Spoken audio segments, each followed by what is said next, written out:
एक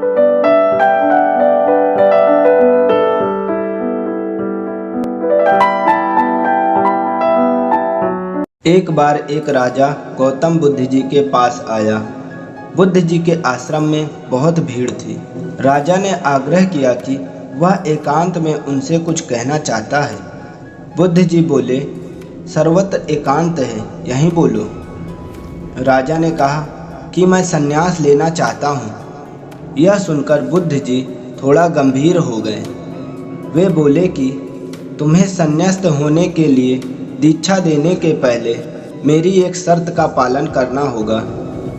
राजा ने आश्वस्त करते हुए कहा कि जब दीक्षा लेनी है और संन्यास्त होना ही है तो सब शर्तें मंजूर हैं। बुद्ध ने आदेश दिया कि अपने कपड़े उतारो, जूते उतारो और नग्न हो जाओ और अपनी राजधानी के राजमार्गों पर स्वयं को जूते मारते हुए चक्कर लगा कर आओ। राजा ने वही किया। वह नग्न होकर स्वयं को जूते मारते हुए राजधानी की सड़कों पर दौड़ने लगा। उसके चले जाने पर शिष्यों ने बुद्ध से कहा कि जब हम दीक्षा लेने आए थे तब तो आपने ऐसी कठोर शर्त नहीं लगाई थी।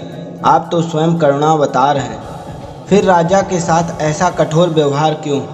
बुद्ध जी बोले, जब तुम लोग संन्यास लेने आए थे तो तुम्हारे अहंकार बहुत बड़े नहीं थे, इसलिए तुमसे द्वार द्वार भिक्षा मंगवा कर ही काम बन गया था।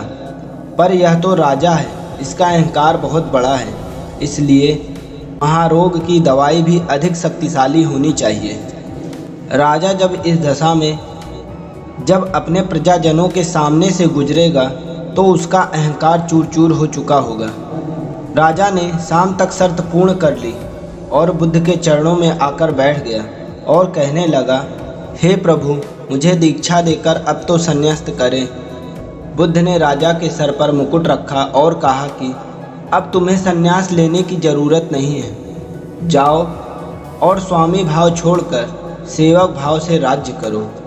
अब तुम एक राजा नहीं बल्कि राजश्री हो चुके हो।